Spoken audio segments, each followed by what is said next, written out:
Hello friends, learning ലാബിലേക്ക് സ്വാഗതം.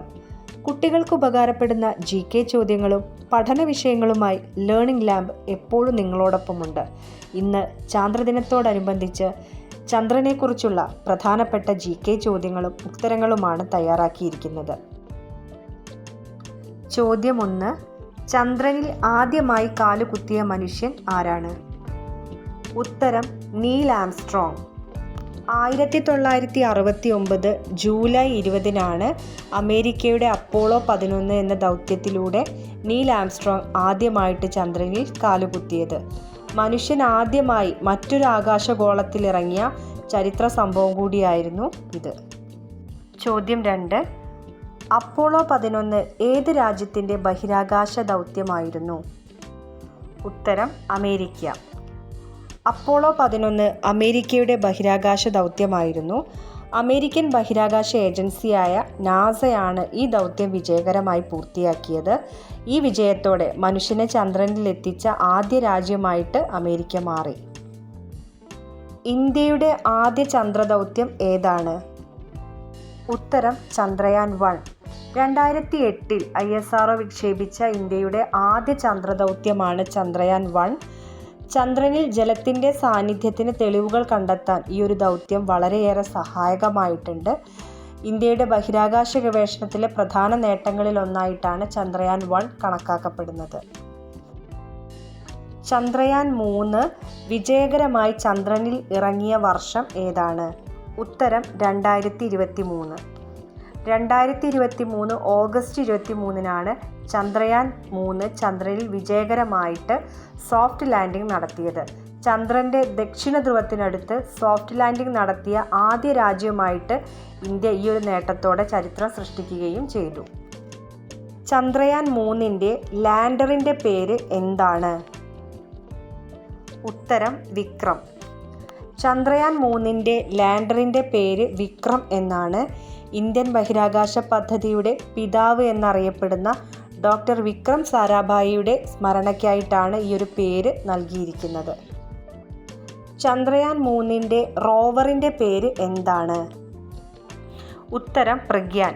Pragyan rover ചന്ദ്രോപരിതലത്തിൽ സഞ്ചരിച്ച് മണ്ണും പാറകളുമെല്ലാം പരിശോധിക്കുകയും ഈ ശേഖരിച്ച വിവരങ്ങൾ വിക്രം ലാൻഡറിലേക്ക് അയക്കുക എന്നുള്ളതായിരുന്നു പ്രഗ്യാൻ റോവറിൻ്റെ പ്രധാനപ്പെട്ട ദൗത്യമെന്ന് പറയുന്നത്.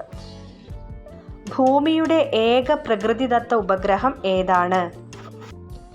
ഉത്തരം ചന്ദ്രൻ. ഭൂമിയെ സ്വാഭാവികമായി ചുറ്റുന്ന ഒരേ ഒരു ഉപഗ്രഹമാണ് ചന്ദ്രൻ എന്ന് പറയുന്നത്.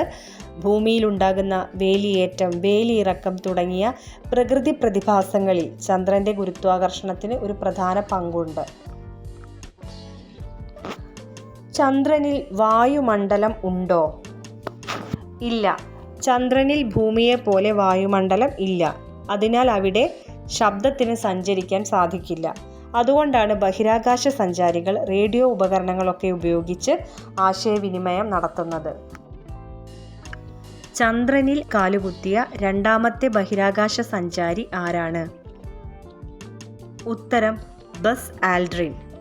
അപ്പോളോ 11 ദൗത്യത്തിൽ നീൽ ആംസ്ട്രോങ്ങിന് ശേഷം ചന്ദ്രോപരിതലത്തിൽ ഇറങ്ങിയത് ബസ് ആൽഡ്രിനാണ്.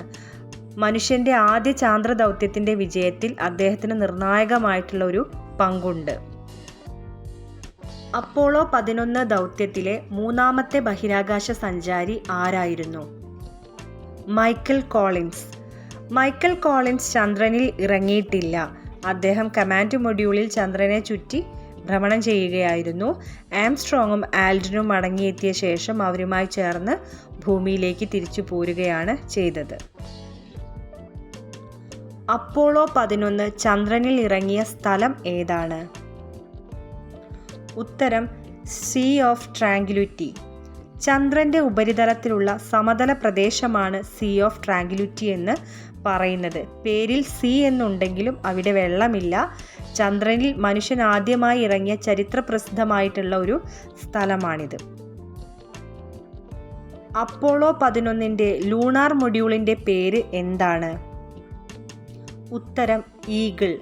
നീൽ ആംസ്ട്രോങ്ങും ബസ് ആൽഡ്രിനും ചന്ദ്രനിൽ ഇറങ്ങാൻ ഉപയോഗിച്ച ലൂണാർ മൊഡ്യൂളിൻ്റെ പേരാണ് ഈഗിൾ എന്ന് പറയുന്നത്. ദ ഈഗിൾ ഹാസ് ലാൻഡഡ് എന്ന സന്ദേശം ലോക പ്രശസ്തവുമാണ്. നാസ ഏത് രാജ്യത്തിൻ്റെ ബഹിരാകാശ ഏജൻസിയാണ്? ഉത്തരം അമേരിക്ക. നാസ അമേരിക്കയുടെ ദേശീയ ബഹിരാകാശ ഗവേഷണ ഏജൻസിയാണ്. അപ്പോളോ ദൗത്യങ്ങൾ, അതുപോലെ ഹബിൾ ടെലിസ്കോപ്പ്, ചൊവ്വ ദൗത്യങ്ങൾ തുടങ്ങി നിരവധി ചരിത്രപ്രസിദ്ധമായിട്ടുള്ള പദ്ധതികൾ നാസയുടെ നേതൃത്വത്തിലാണ് നടന്നിട്ടുള്ളത്. ഇസ്രോ അതായത് ISROയുടെ ആസ്ഥാനം എവിടെയാണ്? ഉത്തരം ബാംഗ്ലൂർ. ഇന്ത്യയുടെ ബഹിരാകാശ ഗവേഷണ സ്ഥാപനമായിട്ടുള്ള ISROയുടെ ആസ്ഥാനം കർണാടകയിലുള്ള ബാംഗ്ലൂരാണ്. ഇന്ത്യയുടെ പ്രധാനപ്പെട്ട ബഹിരാകാശ പദ്ധതികൾക്കെല്ലാം നേതൃത്വം നൽകുന്നത് ISRO ആണ്. ചന്ദ്രയാൻ 3 ഇറങ്ങിയ സ്ഥലത്തിന് ഇന്ത്യ നൽകിയ പേര് എന്താണ്? ശിവശക്തി പോയിന്റ്. ചന്ദ്രയാൻ 3 വിജയകരമായി ഇറങ്ങിയ സ്ഥലത്തിന് ഇന്ത്യ ശിവശക്തി പോയിന്റ് എന്നാണ് പേരിട്ടിട്ടുള്ളത്. ഈ ഒരു പേര് ഇന്ത്യയുടെ ശാസ്ത്ര നേട്ടത്തെയും ആത്മവിശ്വാസത്തെയും എല്ലാം പ്രതിനിധീകരിക്കുന്നു. ചന്ദ്രനിൽ എത്തിച്ചേർന്ന ആദ്യ മനുഷ്യനിർമ്മിത പേടകം ഏതാണ്? ഉത്തരം ലൂണ 2. 1959 സോവിയറ്റ് യൂണിയൻ വിക്ഷേപിച്ച ലൂണ 2 ആണ് ചന്ദ്രനിലെത്തിയ ആദ്യ മനുഷ്യനിർമ്മിത പേടകമെന്ന് പറയുന്നത്. ഇത് സോഫ്റ്റ് ലാൻഡിംഗ് നടത്തിയതല്ല, മറിച്ച് ചന്ദ്രൻ്റെ ഉപരിതലത്തിൽ ഇടിച്ചിറങ്ങുകയായിരുന്നു. ചന്ദ്രനിൽ വിജയകരമായി സോഫ്റ്റ് ലാൻഡിംഗ് നടത്തിയ ആദ്യ രാജ്യം ഏതാണ്? ഉത്തരം സോവിയറ്റ് യൂണിയൻ, അതായത് ഇപ്പോഴത്തെ റഷ്യ. 1966 സോവിയറ്റ് യൂണിയൻ്റെ ലൂണ 9 ആണ് ചന്ദ്രനിൽ ആദ്യമായിട്ട് വിജയകരമായി സോഫ്റ്റ് ലാൻഡിംഗ് നടത്തിയത്. മനുഷ്യൻ ഇറങ്ങുന്നതിന് എത്രയോ മുൻപ് തന്നെ ആളില്ലാ പേടകങ്ങൾ ചന്ദ്രനെക്കുറിച്ചുള്ള പ്രധാനപ്പെട്ട വിവരങ്ങൾ ശേഖരിച്ചിരുന്നു. ചന്ദ്രനിൽ ആകാശം ഏത് നിറത്തിലാണ് കാണപ്പെടുന്നത്? ഉത്തരം കറുപ്പ്. അതായത് ചന്ദ്രനിൽ വായുമണ്ഡലം ഇല്ലാത്തതിനാൽ നമുക്കവിടെ പകലിലും ആകാശം നീലയായിട്ടൊന്നും കാണാൻ സാധിക്കില്ല. പകരം കറുത്ത ആകാശത്തിലാണ് സൂര്യൻ പ്രകാശിക്കുന്നത്. ചന്ദ്രനെക്കുറിച്ച് പഠിക്കുന്ന പഠനശാഖയ്ക്ക് പറയുന്ന പേര് എന്താണ്? ഉത്തരം സെലനോളജി. അതായത് ചന്ദ്രൻ്റെ ഉത്ഭവം, ഘടന, ഉപരിതലം, ചലനം എന്നിവയെക്കുറിച്ചെല്ലാം പഠിക്കുന്ന ശാസ്ത്രശാഖയാണ് സെലനോളജി എന്ന് പറയുന്നത്. ചന്ദ്രനെക്കുറിച്ചുള്ള ശാസ്ത്രീയ ഗവേഷണങ്ങളെല്ലാം ഈ ഒരു പഠനശാഖയുടെ ഭാഗമാണ്. ചന്ദ്രൻ്റെ ഉപരിതലത്തിലുള്ള വലിയ കുഴികൾക്ക് എന്താണ് പറയുന്നത്? ഉത്തരം ക്രേറ്ററുകൾ. അതായത് വലിയ വലിയ ഉൽക്കകളും ചെറുഗ്രഹങ്ങളുമെല്ലാം ചന്ദ്രനിൽ പതിച്ചതുകൊണ്ടാണ് ഈ വലിയ കുഴികൾ രൂപപ്പെട്ടിട്ടുള്ളത്. അതുപോലെ ചന്ദ്രനിൽ വായുമണ്ഡലമില്ലാത്തത് കൊണ്ട് തന്നെ നമുക്കിപ്പോഴും ഇത്തരത്തിലുള്ള ഈ വലിയ കുഴികൾ, ക്രേറ്ററുകളെ വ്യക്തമായിട്ട് കാണാൻ സാധിക്കും. ചന്ദ്രൻ്റെ ഇരുണ്ട സമതല പ്രദേശങ്ങളെ എന്താണ് വിളിക്കുന്നത്? മാരിയ എന്നാണ് വിളിക്കുന്നത്. ആദ്യകാലത്ത് ഇവ കടലുകളാണ് എന്നാണ് കരുതിയിരുന്നത്. പിന്നീട് പുരാതനമായിട്ടുള്ള അഗ്നിപർവ്വത ലാവ പരന്നുണ്ടായ സമതല പ്രദേശങ്ങളാണ് മാരിയ എന്ന് കണ്ടെത്തി. ചന്ദ്രൻ്റെ ഉപരിതലത്തിലെ പൊടിപ്പാളിക്ക് എന്താണ് പേര്? ഉത്തരം ലൂണാർ റഗോലിത്ത്.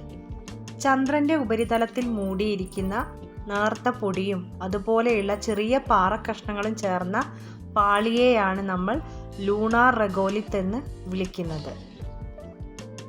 ചാന്ദ്രദിനവുമായി ബന്ധപ്പെട്ട കൂടുതൽ രസകരമായ GK ചോദ്യങ്ങളും ഉത്തരങ്ങളും അടുത്ത ഭാഗത്തിൽ കാണാം. വീഡിയോ ഇഷ്ടമായെങ്കിൽ ഒരു ലൈക്കും ഷെയറും ചെയ്യൂ. ഇനിയും ഇത്തരം പഠന വീഡിയോകൾക്കായി ലേണിംഗ് ലാബ് ചാനൽ സബ്സ്ക്രൈബ് ചെയ്ത് ബെല്ലൈക്കൺ അമർത്താൻ മറക്കരുതേ.